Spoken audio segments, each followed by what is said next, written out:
how that was going to work. So we are going to record that first part, and once we get into the discussion, then we will pause that recording. We will post the recording of this beginning half of the session online afterwards as well. Happy to make that available to everyone. That's the idea. We want to share these wonderful stories with the world.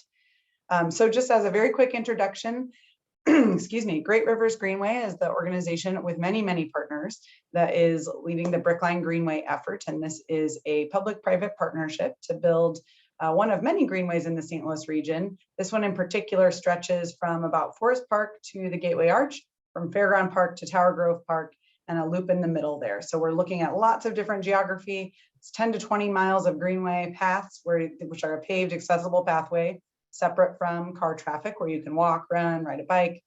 And one of those sections of this greenway is in sort of the Midtown, Downtown West are the neighborhood names that people call it today. And as you'll learn more about this evening, it was once called Mill Creek Valley. So we are very excited to be working with lots of partners to help pique people's interest in learning more about these stories, and through the greenway itself, through physical monuments, and also through programs like this. So thank you all so much for tuning in. If you have questions for either there's a technical issue, or if you have some questions that you'd like clarification from any of our panelists, you may use the chat or the Q&A function, and I will be answering those, or seeing if our panelists can answer those at the end of their initial discussion. And then, like I said, about halfway through, we'll open it up for an audience discussion, and I'll actually promote all of you webinar listeners to come on screen and participate however you'd like. So if you'd like to stay off camera, that's fine. If you'd like to come on camera or interact and discuss, that will be wonderful. So unless there are any other questions from our panelists, I will go ahead and get out of here and turn it over to you all. Again, I thank you all for coming, and I'll turn it over to the incredible Jade. And if you can help introduce everyone and let people introduce themselves, we can get going. Absolutely. Well, welcome everyone, and thank you for joining us for this really exciting virtual book discussion. But with the collaboration and partnership with Great Rivers Greenway, you will have a chance to indulge and engage in full depth. And hopefully we'll have had your copy and a copy for your friends to be able to share. And of course, get your schedules and plans in line for when you can visit the Griot Museum. I am the host and facilitator tonight. My name is Jade Harrell. I am the Director of On-Demand Content and Community Partnerships with St. Louis Public Radio. It has been my mission and passion to produce community affairs programs and to bring to our audiences the best that St. Louis has to offer. And we can't offer the best if we're missing some very key ingredients to what makes this such an incredible town. So I am so thankful. Thank you, Elizabeth, Emma, Great Rivers Greenway, the Griot Museum, of course, and the 6th grade students and staff at Wyandotte Middle School, and shouts out to the 7th and 8th graders. You wish you would have been here. So let us start with our tremendous panel, as well as the purpose of why we've come here today, and that is to discuss this book, the Greenway, our history, and where we are trying to move forward. So I will start with you, Ms. Conley, to begin our introductions and welcome everyone to our program. Well, hi, Jade, and everybody on the panel. I'm really happy to be here this evening. It's been a rough year, but this is kind of the highlight of it, to be able to end the year talking about my favorite hometown place, the Mill Creek Valley. So I'm glad to be here on the panel with all of you ladies. I am Lois Conley. I am the founder, and I work as the executive director at the Griot Museum of Black History. I've been doing that for the past 27 years. The museum is now going to celebrate its 25th anniversary next year. So I'm really excited that we've held on this long, and very happy that we're able to contribute something to this conversation. Fantastic, thank you. And Sarah?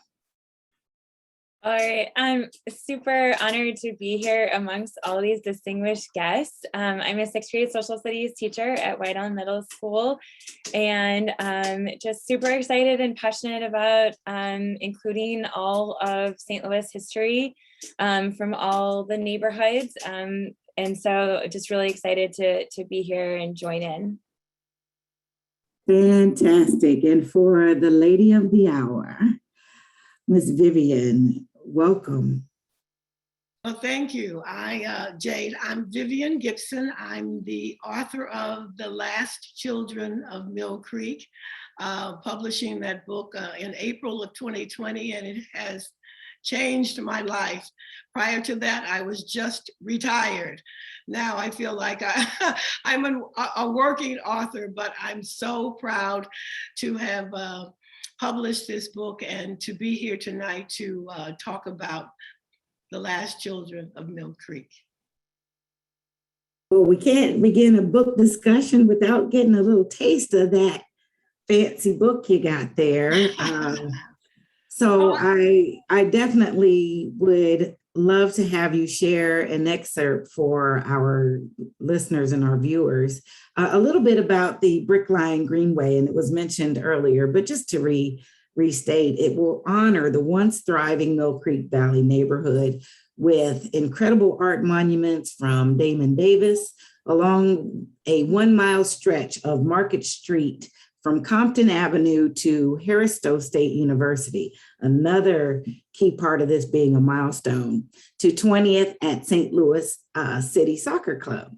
So if you want to learn more about this neighborhood that was demolished in the name of urban renewal, then you can join us not only during this conversation, but after, and we will provide that information along with our closing remarks then. So Ms. Vivian, tell us about what you are going to share and why you chose this. Well, I have 3 options here, and believe it or not, I haven't decided yet, but one was to give some history of Mill Creek and its location because it was erased. Many people say they don't know where it is, they've never heard of it. So I thought it was appropriate to maybe give just a little background on where it is. And so I think I'll go with that. I'll go with a little history if you don't mind. Okay.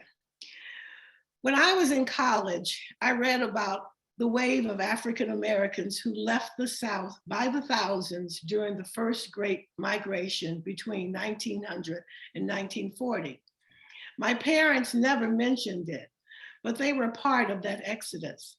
They arrived in St. Louis 8 years apart and under very different circumstances. Daddy came around 1929 with his mother and stepfather from rural Arkansas so that he could attend high school. There was no high school for Blacks near his town, and he was the first in his extended family to go beyond the 3rd grade. St. Louis was a hostile city for Black Americans, a former hub of the slave trade with established customs, state laws, and zoning policies that mandated segregated schools and neighborhoods. Nonetheless, they considered their move a step up from the impoverished sharecropping life they had left behind just one state away in the South. Mama came 8 years later. She was a pampered, middle-class college student from a small Alabama town where her father, a successful farmer, owned the colored grocery store. She came to St. Louis to visit relatives while on summer break. After they met that summer, and again the next winter break, my parents soon married. My mother's life changed dramatically. They settled in a Negro neighborhood in downtown St. Louis called Mill Creek Valley and had 8 children in rapid succession during the decade of the 1940s. Mill Creek Valley was one of the oldest parts of St. Louis. It had been home to every new European immigrant group that arrived in the city over the previous 100 years. A shallow creek meandered from a spring at the current Choteau and Vanderveer Avenues and entered into the Mississippi River. Early citizens built grand homes near the shores of the creek. Cattle grazed and watered at its edge. A dammed section became a man-made lake called Choteau's Pond and was the site of the city's first public park near where Busch Stadium is today. As the city grew, smoke-belching factories and foul-smelling slaughterhouses replaced the pastoral splendor along the bluffs of Mill Creek. Pollution and cholera epidemic led to the draining of the creek in 1852. Railroad tracks that led to and from the bustling new Union Station replaced the dried creek beds in the 1890s. The city's mostly white Anglo-Saxon Protestants pushed westward, building mansions along Lindo Boulevard and private gated Vanderveer Place. The railroad tracks along the former creek bed provided a natural dividing line that eventually bisected St. Louis into North and South ethnic enclaves, mostly Germans and Poles to the north, Irish and Italians to the south. Eastern European Jews began immigrating to downtown St. Louis in large numbers between 1880 and 1920. The Mill Creek neighborhood was bounded on the west by Grand Avenue near St. Louis University, on the north by Lindell and Olive Streets, on the east by 20th Street near Union Station, and by the railroad tracks on the south. Market Street was the main thoroughfare, lined with commercial buildings, small shops, theaters, dance halls, restaurants, and family-run businesses. The broad artery was punctuated at Compton and Market by Stars Park, one of only 4 Negro League baseball fields in the country, where the pennant-winning St. Louis Stars played their home games. By 1930, a growing number of working poor African Americans rented dilapidated houses, many without indoor plumbing. There were small pockets of well-managed and well-maintained homes owned by Black physicians, funeral directors, attorneys, school teachers, scattered throughout Mill Creek Valley, and churches abounded, ranging from magnificent cathedrals left behind by fleeing white congregations to modest storefront houses of worship. In 1936, the City Planning Commission warned of the central city abandonment by European immigrants who increasingly identified themselves, if nominally, as white Americans, and reinforced the racial divide in St. Louis. Newspaper editorials cautioned, if adequate measures are not taken, the city is faced with gradual economic and social collapse. And in the next 20 years, all the plans were put in place and that part of St. Louis was demolished, erased. And so I wrote a book to remember the people, my family, the community, my neighbors, the churches, the schools. And that's what The Last Children of Mill Creek is about. So I hope we can discuss it tonight. Absolutely, absolutely. And you just gave me butterflies when you said that. I could see and feel the love and the passion in your sharing. So that's the part that you wrote, and you were working on this book sometime before today. As you reflect on that description, what are some of the other senses and things we might be missing that you could fill in some of those blanks? The smells, the cherished memories, the things that maybe stood out then and you didn't make connection.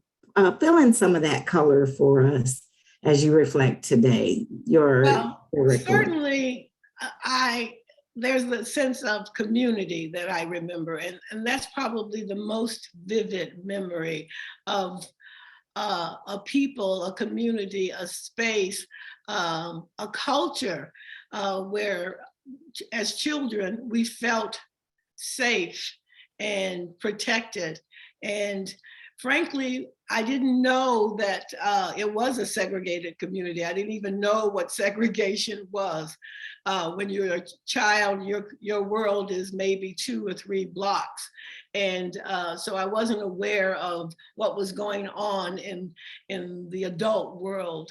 But I certainly remember candy stores and corner stores and going to church and Sunday school and Easter speeches and school and playgrounds. So those are all the things that most children remember.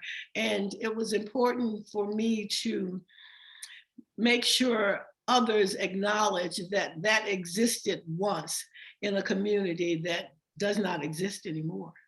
Right, which is what's so tragic about this and why we are so grateful to regenerate that idea. Now, it sounds like a utopia. You know, I know through children's lenses, things can look a lot bigger and more colorful and more flavorful than we realize when we get older. What were hard times like and tough times like? You know, segregation was present, so there had to be some effects of that around. What were tough times like then?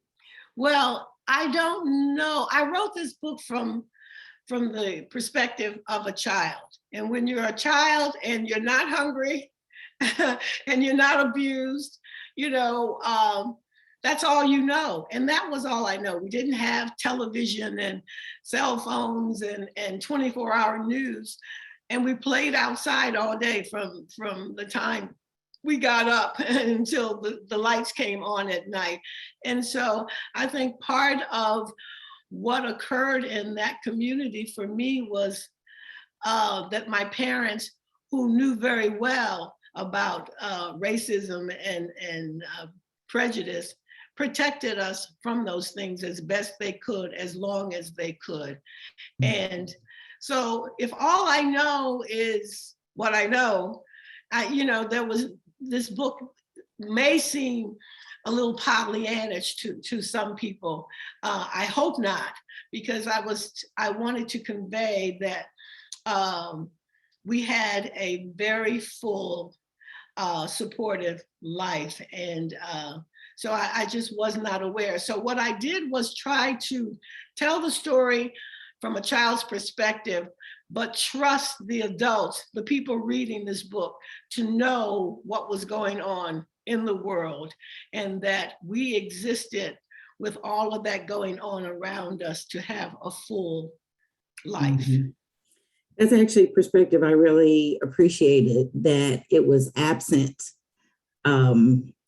much of the adult translation of it, so that we could embrace and appreciate the simple community and life that can exist.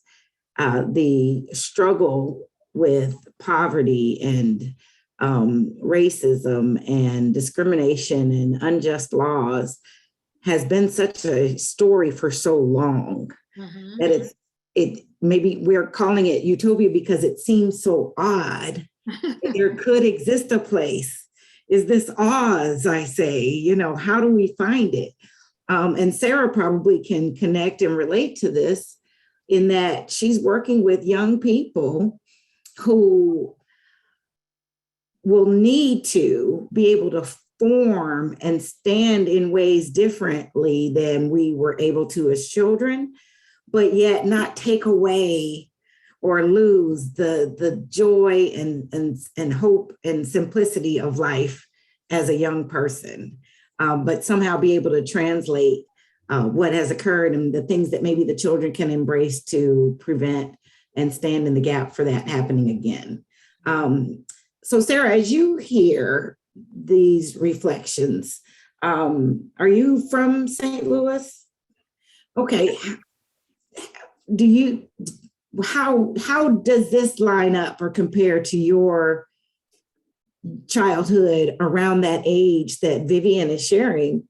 Compare and contrast what you may have known growing up, and then we'll probably be surprised to see how similar, but it'd be good to hear what intrigues you about what you heard as well.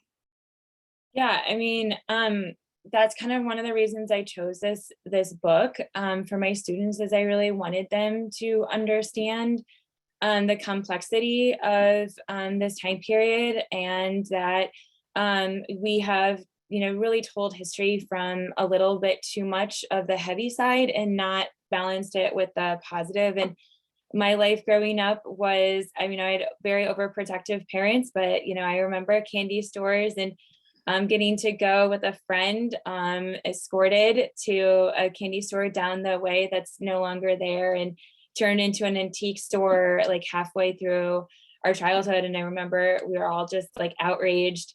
And then there was another one that turned into a Starbucks, and we're outraged.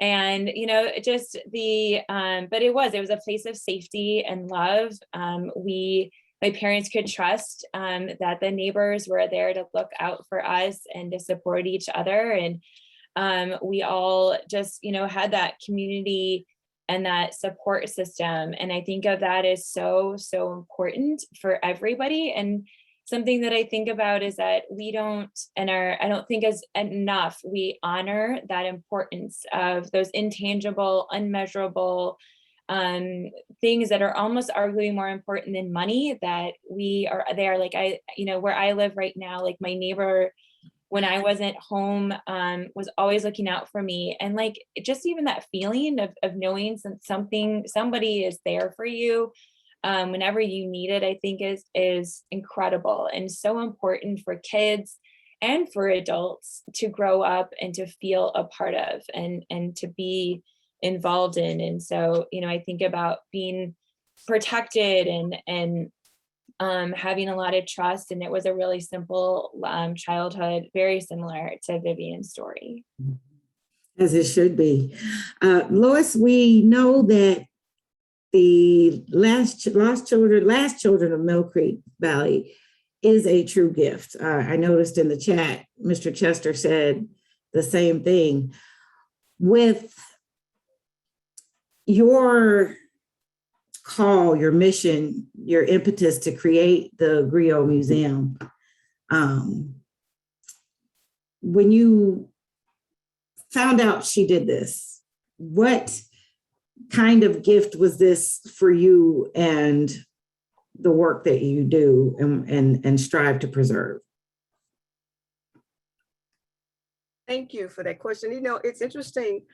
I see, because I lived in Mill Creek for so long, and I see it as such a valuable part of who I am and why I am and why I do the things that I am, that anytime I see any kind of work that's positive, that talks about Mill Creek and its influence and its impact, I am just overjoyed. So I am very proud that Vivian has done it, and that she's a female, a Black woman who's doing it. It just makes it even better. So I'm just really happy that is added to the pile of things that, we think there's not a lot about Mill Creek, but there are other stories out there about Mill Creek, and it's one of the unfortunate hazards of racism in this city, that those stories don't get told. But there are many opportunities to learn more about it if people want to do that.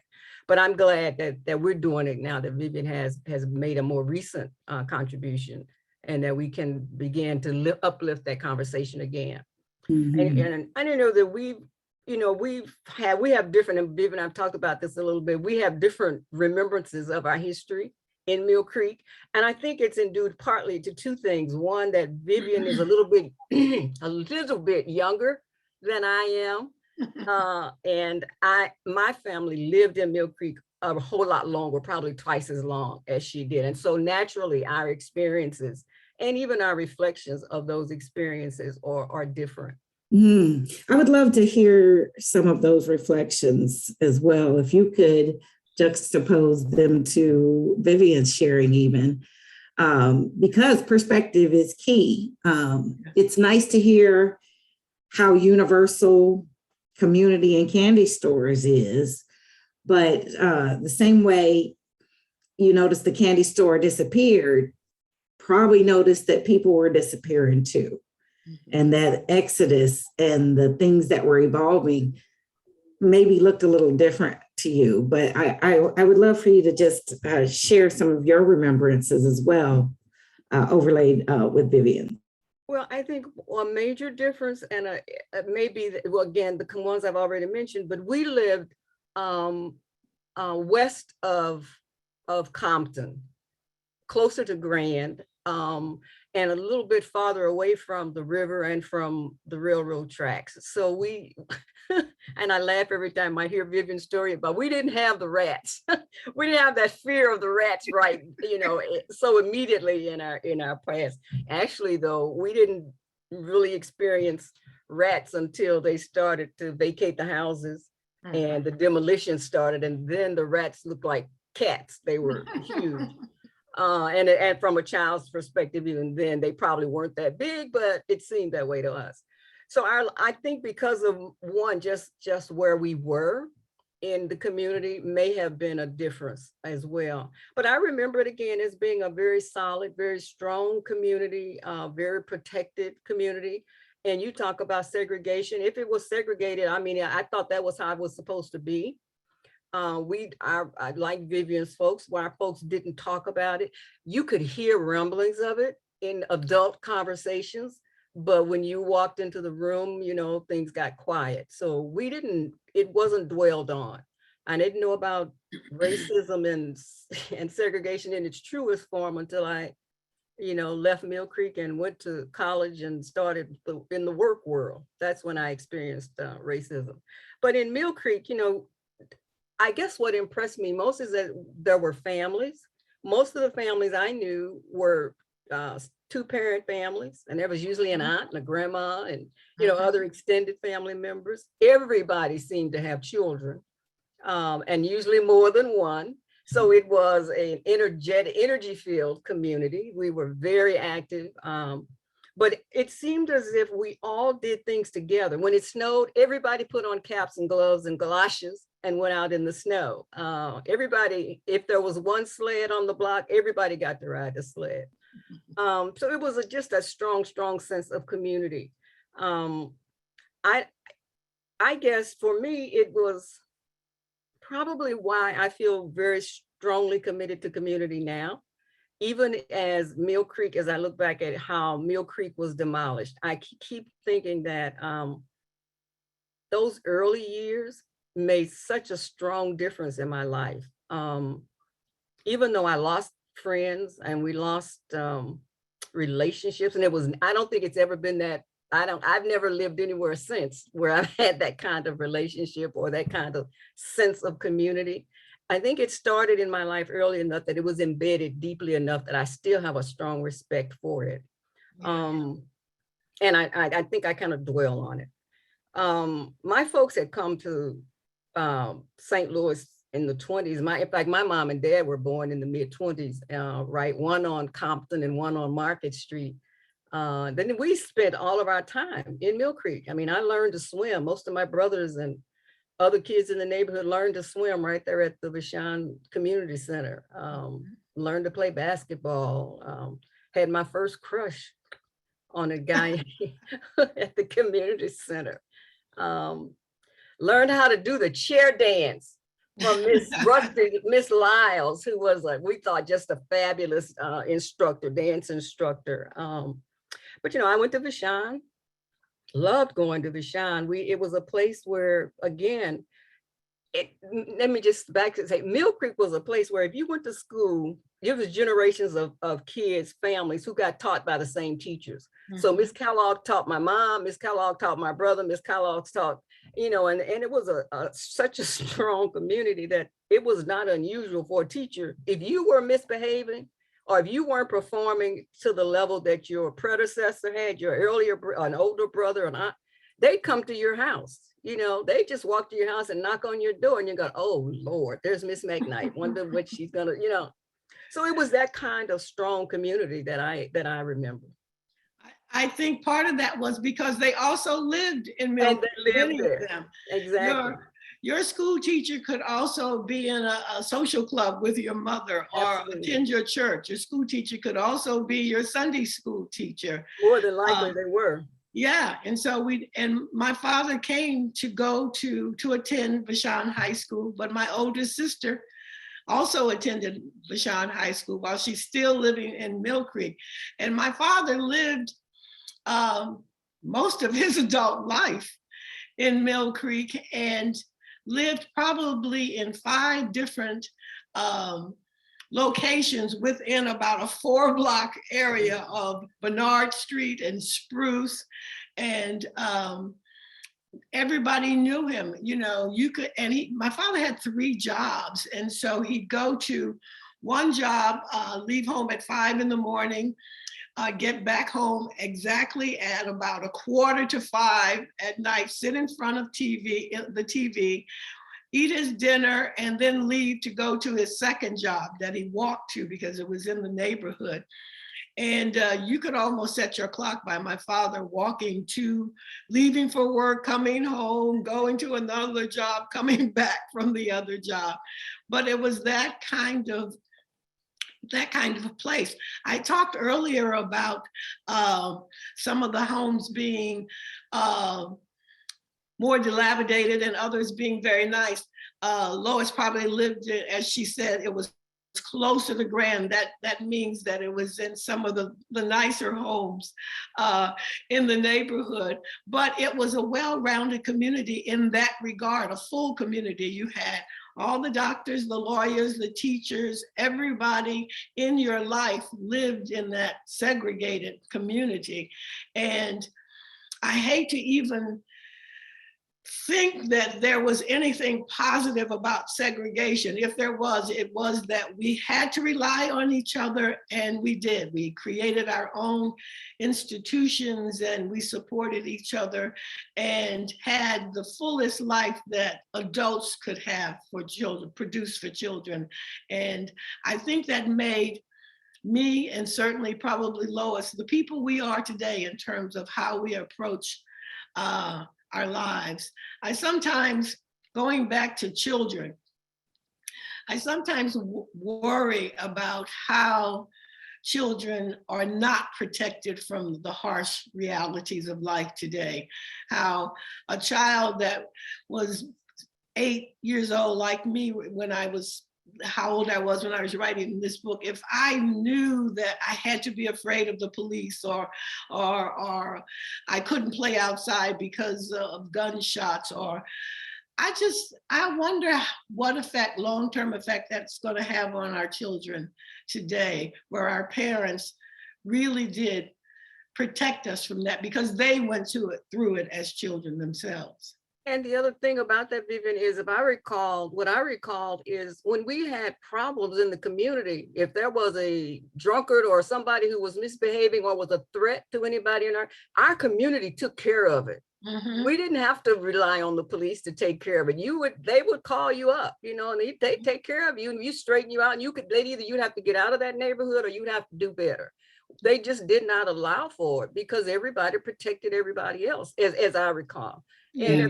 And I don't even recall that there was a lot of bad behavior in the community, but it was really more a well-respected community. Even, you know, I can remember, you know, walking down a street and getting a whistle as a very young girl, and some guy saying, "Hey man, that's Leo's baby," you know, and that was the end of it because they just didn't tolerate that kind of foolishness in our community. And I think that again is some of the examples of why it was such a strong, tight-knit community. Mm-hmm. And why it was so devastating. Sad. Yeah, and it's very sad that that image was not transferred to the larger community because we were segregated purposefully. set aside, the larger community didn't have a sense of what was going on, and what they heard or what they imagined was much worse than what was. And which is one of the reasons I thought it was important for me to write this book, to just shed some light on what was going on there and how the people of that community were totally disregarded in terms of what should happen to the community and how it could have developed. I sometimes think about the fact that the housing stock that's in Soulard and Lafayette Square today, still standing, was exactly the same housing stock that was in Mill Creek. Many of the houses that were not taken care of were not owned by the people who lived in them. Most of those houses were rented.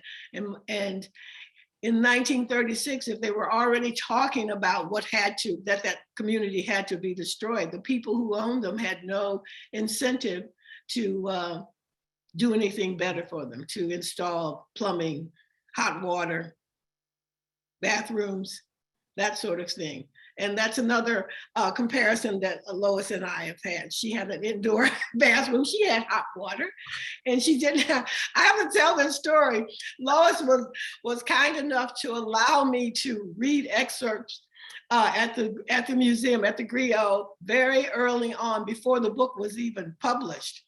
And I read one of the stories about the cats and the rats in the alleys and how they scared me. And when I finished the story, Lois said, "We didn't have rats." So good for you. It was a revelation, Vivian. I was like, oh, rats. Right. Good thing we didn't. But you know, one of the things that angers me most when I hear stories about Mill Creek is the reference to it as a slum. Yes. You know, and the fact that I think that is what has permeated the society for so long. We miss the fact that some great people, and I'm not talking about famous people, I'm just talking about everyday people who went about their lives, took care of their family, succeeded in, you know, everyday things. And the way those folks contributed to a meaningful society. I think we miss that. This country, this city misses that, unfortunately, because they would rather dwell on the fact that, you know, some people wanted to call it a slum just so they could benefit their own goals. And that's the saddest part about yes, absolutely. And I hope that that's what comes across in the book, that and you know, and that we had intact families and educators, and school was important, education was important, and all of that is just glossed over in whatever stories have survived about Mill Creek. I just, you know, I even think about just simple. I went to Vashon and I sat for one semester. I sat between Charles Watts and Donny Hathaway, you know, in physics. You know, well, you know what happened with Donny Hathaway. He became a famous musician out of Vashon. But when he was at Vashon, he played for our choir under the, you know, direction of Miss Green. I mean, those are stories that don't get told. They just don't get told. Now, I got to go to work for Attorney Witherspoon because I was an intern. I had a opportunity to work in the counseling office with his wife, Dr. Freda Witherspoon. And then later on, she referred me to his office and I went and did an internship with him. I mean, those are stories that don't get told. But again, he was an attorney. He owned his own law firm. He was in the community. Those stories don't get told, and that's sad. You know, it's just, that's the saddest part about it. Mm-hmm. There's several tragic things about the loss of Mill Creek Valley, but something I heard in your sharing from the both of you is a key factor is ownership. The people who owned and had ownership of the community, not just the buildings, that there was ownership and accountability for one another, and like you said, protecting the children.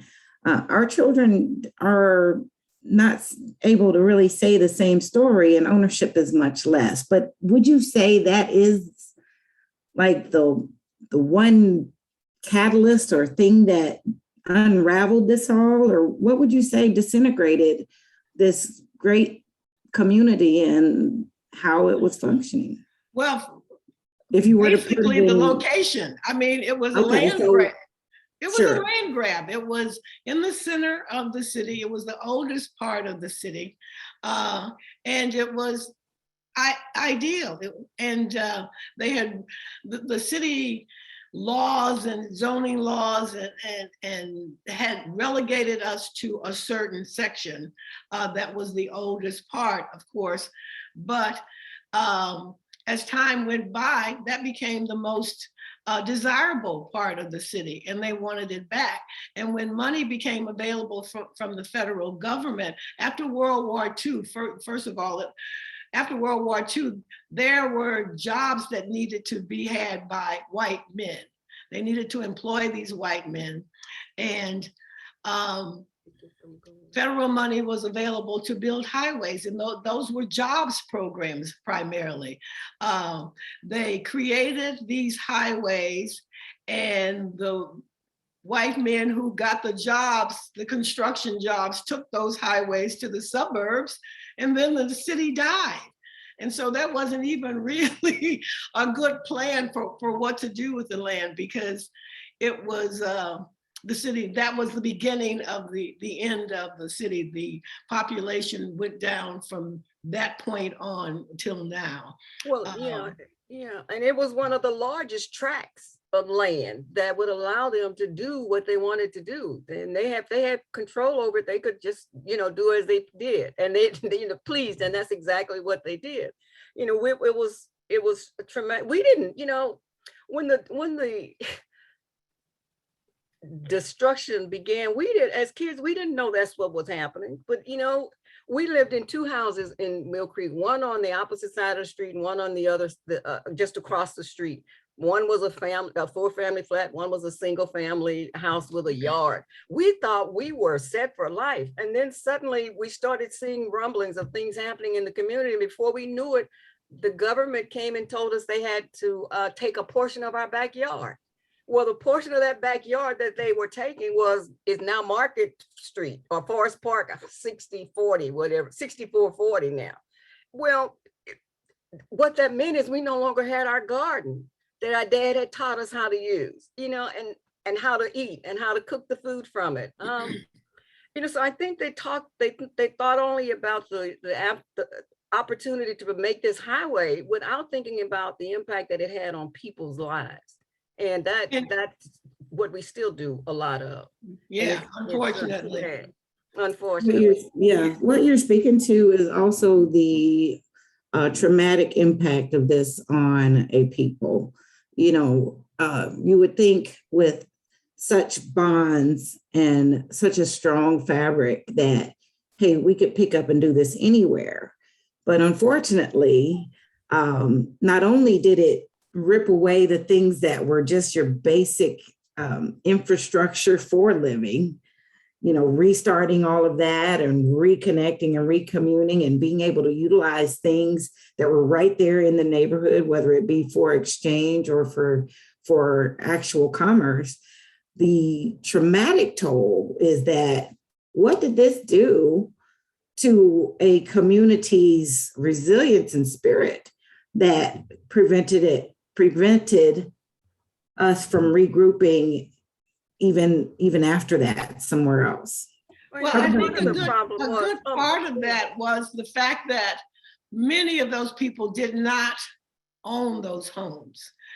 So there was, I've heard people say, well, you got paid for your house, didn't you? Well, first of all, if you don't own the house, you don't get paid. I think I read somewhere that there was a $100 allowance, moving allowance given to people to move.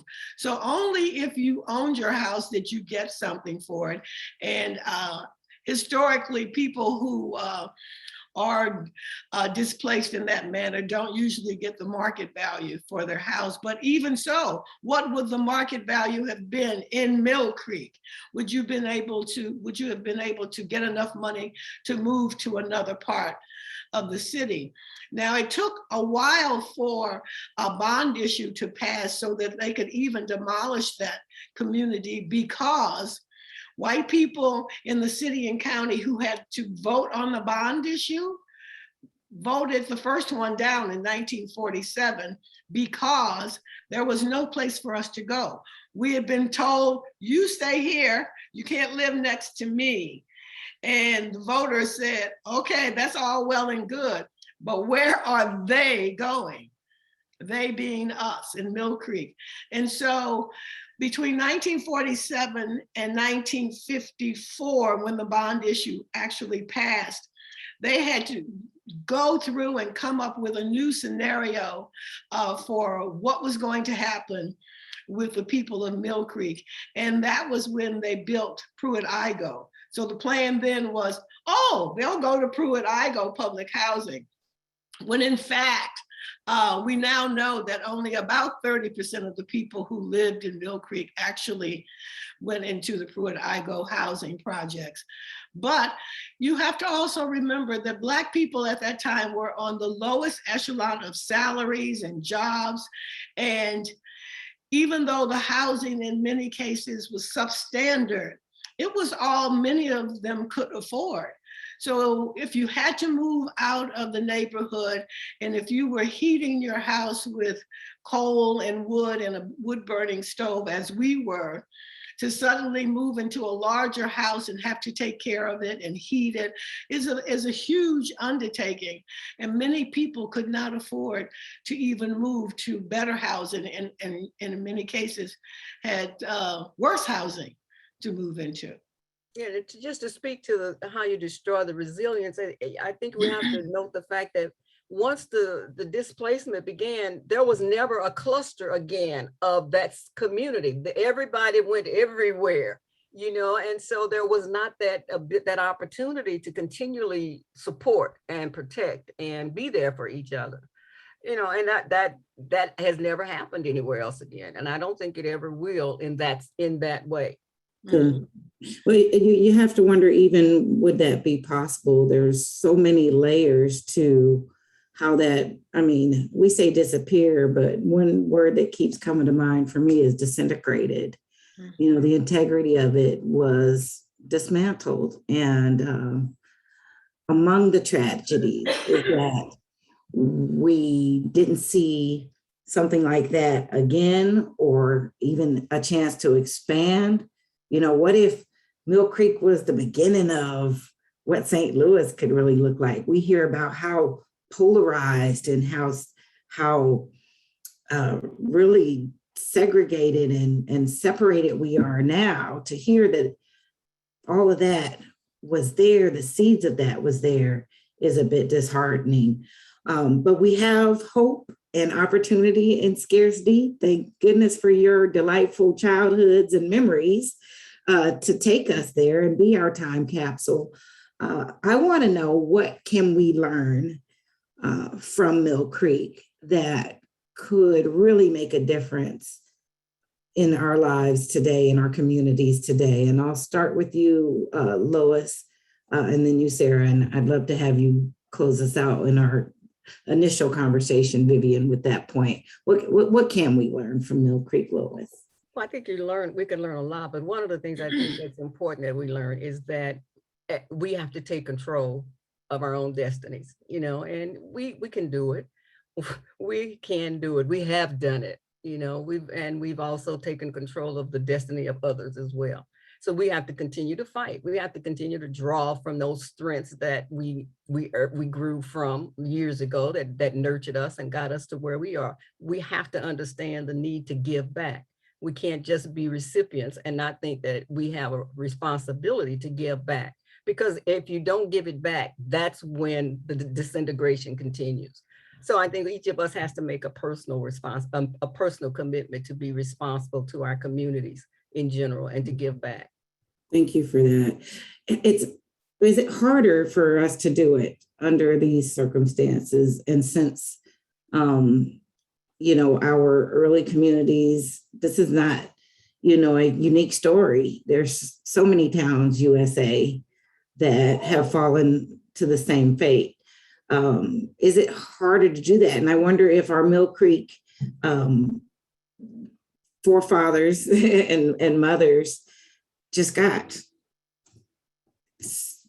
just worn and overwhelmed by it. Like, it's like what it will be our fire to be able to do it, Lois. And I ask you first, primarily because you're doing that right there with just even understanding and reliving and preserving our history with the museum and the works. Yeah, and I think again, it gets back to the fact that we have to be cognizant of the fact that we are all human beings, and to the extent that any of us is suffering, we're all suffering.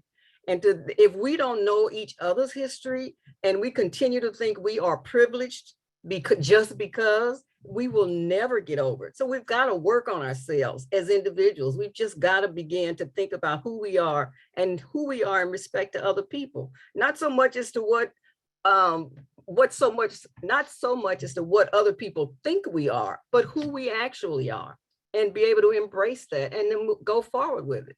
We are a beautiful people, and by we, I mean humans are beautiful people. And we just need to embrace that and exercise it more. That's excellent. And that leads us right to you, Sarah. We have a responsibility as individuals, as humans, to understand who we are and who we are to other people. With your young people at this very formative age, how will you implement that and bring that to those conversations?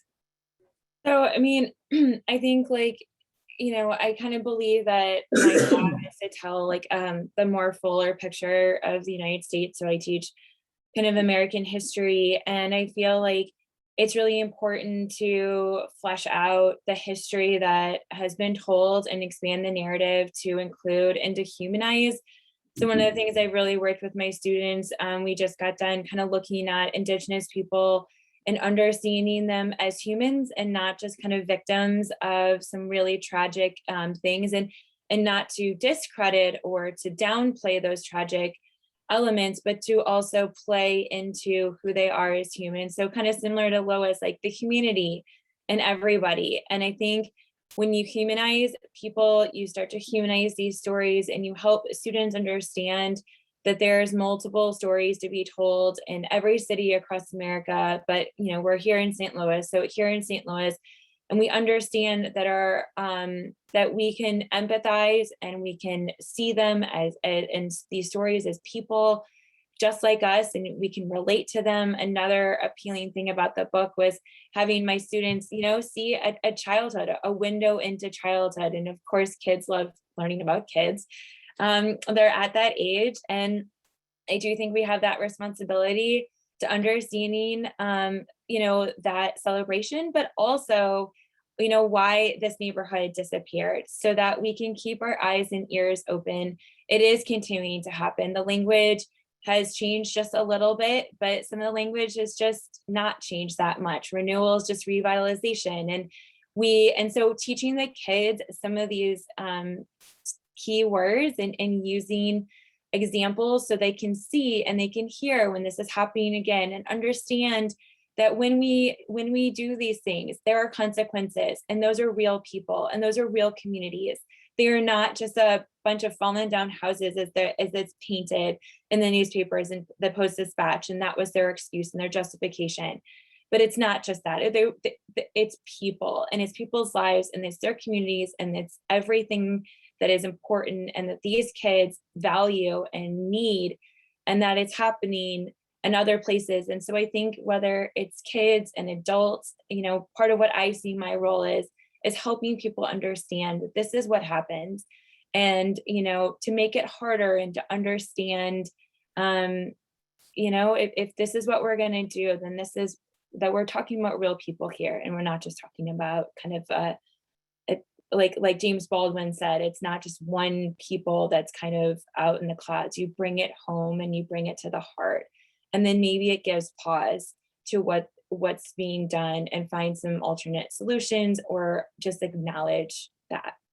Sure. Yeah, it was very exciting for me to speak to Sarah and her students, because I wanted so much for children to read this book and to understand how a role that they can play, just having the knowledge that maybe their parents and grandparents didn't have, because we were secluded and segregated. They didn't know. They only knew what they saw outside of our community. So to have an opportunity to discuss the book with sixth graders, and who had very good questions and were very curious. It was very important to me, because now I think they're armed with valuable information that they can build on as adults. Which is key. And we're going to open up with questions from our audience that Emma will read. But I wanted to just finish my line of questions with this. People are going to have questions. Sarah, you're talking to children that now have another set of stories that speak to consequences of actions. And for many of our children of color, or just children today, they don't really get that distinguished youth adult conversation anymore. Their world is basically an extension of some of the challenges that you're facing with, even bringing a broader story, broader perspective to them. Vivian and Sarah, with young people and any of us, how do we address those questions about that come up from the inequities of the actions that created an abandonment and demolishing of Mill Creek and other communities?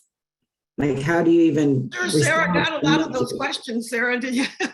Yeah, and you can give me the short version, but just like, how might you even approach that?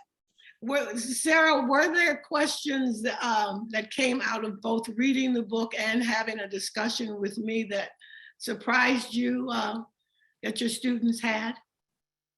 I mean, we had done some background information about some of that. I mean, certainly part of what we had talked about was some of these historical practices. And, I think that some of the questions that the students had, I mean, I think one thing that I was,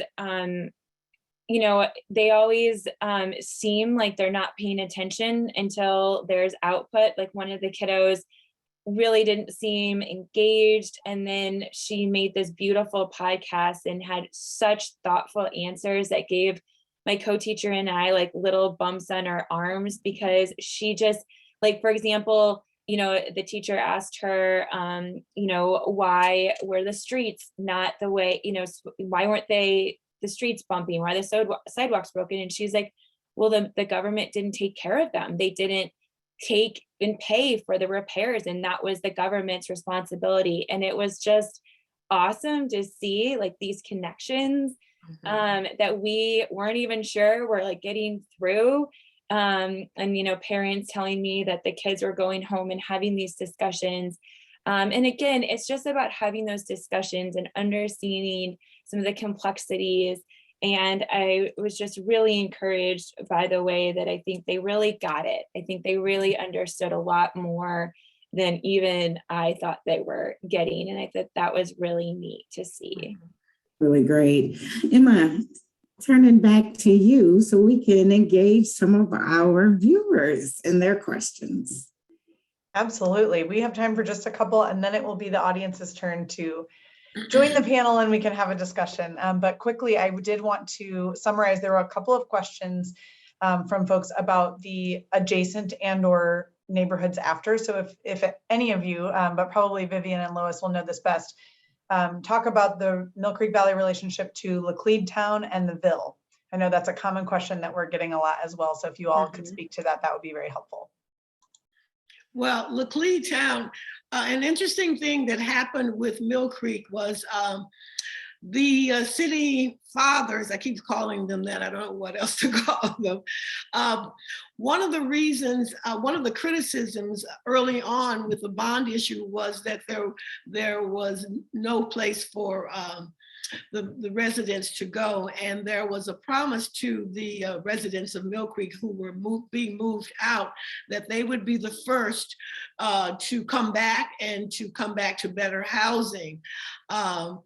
I think maybe 5 or 6 years later, the Clead town was built. It was probably about 4 square blocks. And I always laugh because St. Louis is known for its bricks, the quality of its bricks. And I don't think there was one brick in those structures in Clead town that was some planned obsolescence for sure.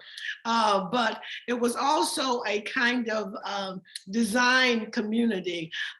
They even called it a bohemian community in St. Louis, where the people, the residents were handpicked. They were university graduate students, young professionals, doctors, some teachers, designed and very integrated, designed to showcase that better housing was being built there. And I don't think Clead town lasted, Lois can tell me this, more than 20 years. Before it was actually torn down again, but they were able to showcase that and say, yes, see, we did that, but not, I doubt if anyone from Mill Creek actually moved into those houses. Yeah, and Clead town was one. I mean, when would we have moved in? What were we going to be doing? Dangling from the trees in the meantime? For 5 years. 5 years down the road before it ever existed. And again, by that, we couldn't have, most of the folks who were moving from Mill Creek couldn't have even afforded the rents in Clead town. And I know my parents, even when they talked about relocating, my dad was, we were not going to Pruitt-Igoe. That was just, and so we were like nomads. Well, you could not have gone because no men were allowed, only women. Well, that's right, that's true. And he wasn't going anywhere. My folks had been together for too long at that point. But we were like nomads throughout the community, going from one house to the other by the time the really active, displacement began. But where could you go? You didn't have a lot of choices, so you went where you could. Mm-hmm. Some people were in better, my folks had 8 kids at that point. So finding a house that could accommodate 8 children or an apartment that you could afford was pretty much of a challenge. So it took a while for us to get relocated. But again, I think that's kind of the horrendous part of what happens when gentrification starts and when there's a plan to systematically displace and remove a people from its common and comfortable habitat. And that's what happened. But we have to think about how we avoid those things in the future. What do we do? Do we continually sit back and let it happen and then react afterwards? Or do we start to take some active responsibility for making sure that it doesn't happen? We have to look at who we put in office and how long we let them stay there and what we demand from them. How do we hold them accountable? I mean, it's up to us to make the difference, to make the changes. And if we don't make the changes, they don't get done. And if we don't have livable wages, I mean, if people can't, and that again has to do with the people we put in office. That's right. We don't set the wages; they do. So exactly. I mean, it's really an issue where we have to be responsible when we have to hold people accountable for the things that we want done. I can remember back in the day, Mr. Blaine. My folks were friends with Archie Blaine and his wife. I think her name was something that started with an M. Juanetta. But I could hear them talking about Mr. Blaine saying back then, Archie Blaine was his name, saying, Leo, we can't let them just move our folks out. Where are they going? This bond issue is not going to work. We've got to have some places for our people. Well, he was one person, but he was the only Black alderman, and Mill Creek was primarily in his ward. And he was the only one that voted against it because there was no place. He says, where are these people going to live?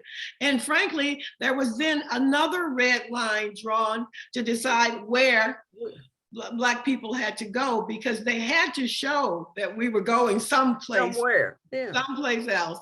And a lot of people went to, our family went to the west end of the city, which they're now calling north of Del Mar. Which is, something I've just been hearing recently. But we moved toward the west end of the city, toward the city limits, north of Del Mar. And as I said earlier, many of those houses were huge houses that as soon as the first Black person moved in, all the white people moved out. So the houses became available, but who could afford them? Who could keep them up? Who could heat them? The very first winter that we had to buy oil to heat an 8-room house, my father made sure that the fireplace was working. So we went right back to burning things, burning wood in our house, because it was, and many people couldn't keep them up.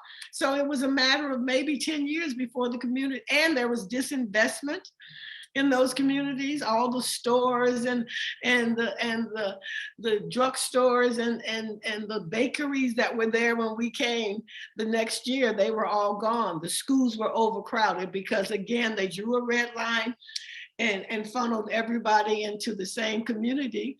So 2 years after leaving Mill Creek, it was destroyed. I was among the first children bused back to Mill Creek, to Vashon High School. So I went to 6th and 7th grade in the basement of Vashon High School, because the schools where they relegated us to go were all overcrowded immediately. So it's the vicious cycle that goes on today. It's part of the reason there is no generational wealth for Black people, because many of us still to this day can't afford to purchase homes on our salary. So I guess you're right. I know you're right, Lois. I mean, it starts certainly with putting the right people in place to make the right decisions. And being aware that that's not just City Hall officials. That includes definitely those on the school boards. Everywhere. So then you have more teachers like Sarah who are committed to telling a full, more honest story and broaden the understanding of their students. So across the board, so many, I mean, from food and drug to transportation, like we really must be a part of the discourse. And the state legislature. So we have some other questions coming into the chat, but recognizing that it's 7:10, I would love to go ahead and invite, what I'm gonna do is basically all of the people who are currently guests on the webinar. If you would like to join, you'll see something pop up on your screen. If you'd like to come on camera or to speak up, you're more than welcome to this. We did want this to be a book discussion. We just wanted to start here with the wonderful experts and voices. So I'm gonna slowly start promoting you all to panelists, and if you'd like to join us, please do. Come on. Yeah. And then you can, some of the questions that we didn't get to, we can just have as a group. For sure. Did you want me to ask Emma, or did you want to go through? You go right ahead and facilitate. Okay. Yep, I'll just be the tech promoting everybody. Thank you. Okay, so whomever is first, I guess those that are coming, some of the things we want to know are what experiences in the book did you identify with or did not? And which of your perspectives or beliefs did you challenge while reading this book? How'd I guess, Mr. Chester? Shall I start with you, sir? Sure. All right. Tell me. Yes, sir. Hey. From the old days at Vashon High School. Yes. All right, Mr. Died for Chester. life. Look at that. Look at that. Well, can you share something in the book that you identified with? I mean, I grew up across the street from Dunbar Elementary School. And I just remember back when we were kids in St. Louis, we had this vibrant school superintendent, associate superintendent by the name of Sam Shepard in the Banneker district. And he promoted learning on all levels, even had a radio program that promoted us doing our homework, you know? And so I remember being at Vashon and being in competition with people